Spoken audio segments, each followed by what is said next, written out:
Salut à tous, salut à toutes, c'est Julo18. Aujourd'hui on se retrouve pour une nouvelle vidéo. Aujourd'hui je vais faire un tuto comment débuter sur Novation Circuits. Alors j'ai déjà fait une vidéo unboxing que je mettrai dans la description si vous voulez la voir. Et là je vais vous expliquer les bases pour pouvoir utiliser les principales fonctions du Novation Circuits. Alors, le Novation Circuits est composé de deux synthés et d'un drums. Les deux synthés sont composés de plusieurs synthés différents, c'est-à-dire deux pages de synthé, je précise, une en rose-violet, une autre en verte, et les drums ensuite ici. Je vais prendre une piste vierge, je vous expliquerai tout de suite après. Alors, quand vous allez allumer votre Novation Circuits, vous allez pour la première fois avoir ceci. C'est un projet de démonstration incrusté déjà préalablement dans le Novation Circuits. Pour pouvoir utiliser une page vierge, il vous suffit d'aller dans Session, ici, et ensuite vous aurez les projets, un projet créé avec des données à l'intérieur qui sera en bleu plus clair, et les touches comme ceci qui sont plus pâles sont des projets vierges. Au premier démarrage de votre Novation Circuits, vous aurez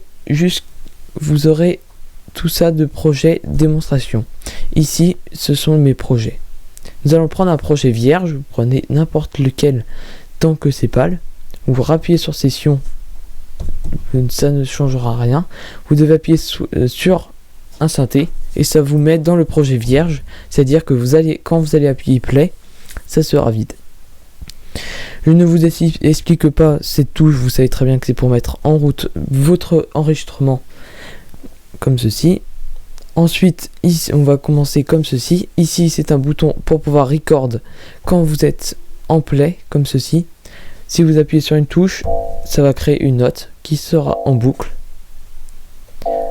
Ensuite, le bouton FX permet de rajouter des effets sur votre mix, sur vos pistes, comme par exemple, nous avons enregistré ce son.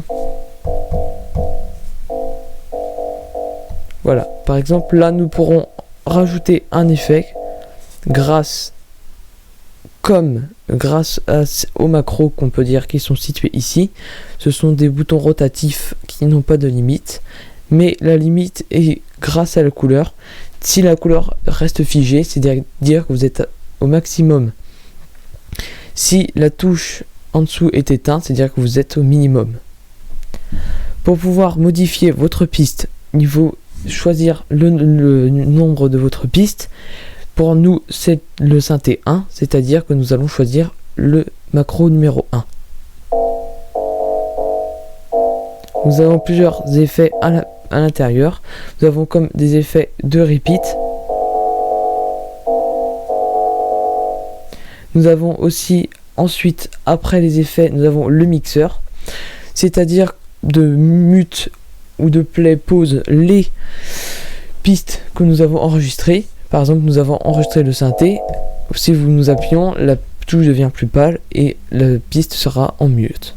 Vous pouvez aussi régler le volume ici sur le mixeur. Ensuite, sur le pattern. Le pattern est la durée de votre boucle. Comme nous pouvons remarquer dans le synthé numéro 1, nous pouvons remarquer qu'il y a une seule boucle. Nous pouvons les agrandir en restant appuyant et en choisissant la longueur. Ici 4, ici 2. Nous allons en mettre 2 pour vous montrer. 1, 2. Cela vous permettra de créer des boucles plus longues. Vous pouvez faire cela sur tous les synthés, le synthé 1, 2 et les drums. Passons ensuite aux drums. Les drums, c'est une boîte à rythme qui est composée de plusieurs samples à l'intérieur. Pour pouvoir choisir un sample ou un autre synthé, vous utilisez le bouton Shift et vous appuyez soit sur synthé numéro 1, synthé numéro 2 ou sur les drums pour pouvoir changer le son de votre synthé ou drums. Ici, nous allons changer le son de notre synthé. Le synthé de base est celui-là, et celui-ci. Nous allons pas très bien l'entendre, mais c'est un kick normal. Nous pouvons choisir. Nous pouvons choisir dans la gamme des kicks. Nous allons prendre celui-ci. Ensuite, ici, quand vous avez terminé, vous appuyez sur Note et ça vous mettra sur la boîte à rythme. Sauf que nous, ici, ça vous permettra de, ensuite, quand vous allez appuyer, de créer une note, un kick, c'est-à-dire, nous allons créer une rythmique simple.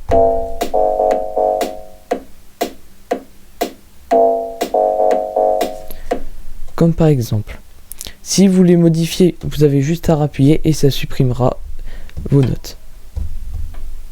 Ensuite, vous avez, pour pouvoir passer au mode des drums comme ceci, vous avez juste, quand vous êtes là-dedans, à appuyer sur Shift et Note en même temps.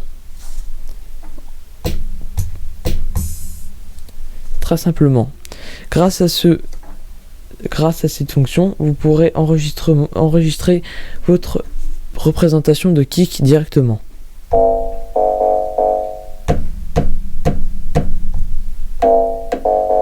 Comme par exemple.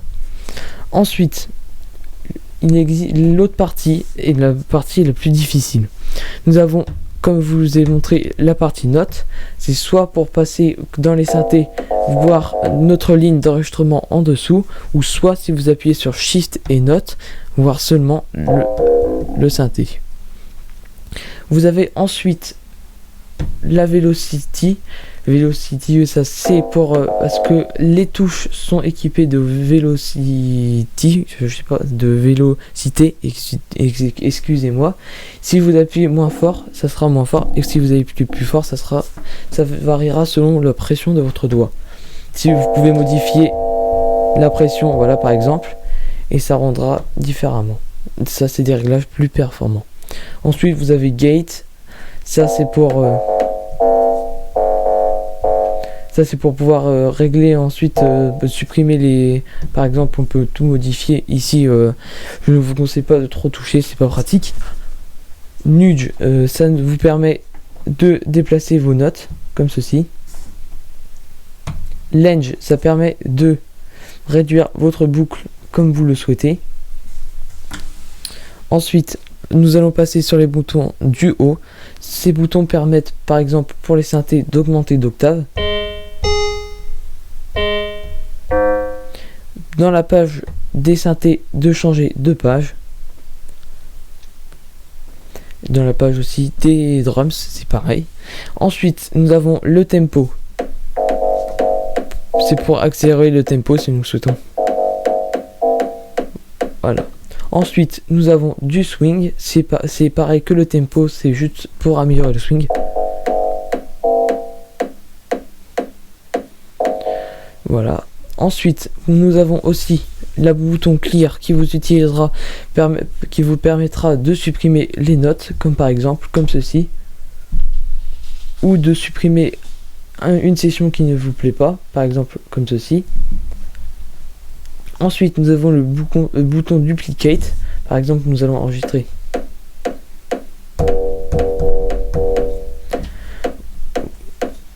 Vous voyez l'enregistrement que je viens de faire est sur le pattern 2. Je peux ensuite le dupliquer sur le pattern 1. Comme par exemple. Ensuite, nous avons le bouton save. C'est pour enregistrer votre session, et les boutons session. Ensuite, les boutons d'au-dessus vous permettront de modifier le synthé, etc. Je ferai une vidéo plus précise pour vous montrer ceci, pour vous expliquer les paramètres avancés et comment créer une musique, un live rapidement. Je vous remercie d'avoir suivi cette vidéo et à bientôt pour de nouvelles vidéos.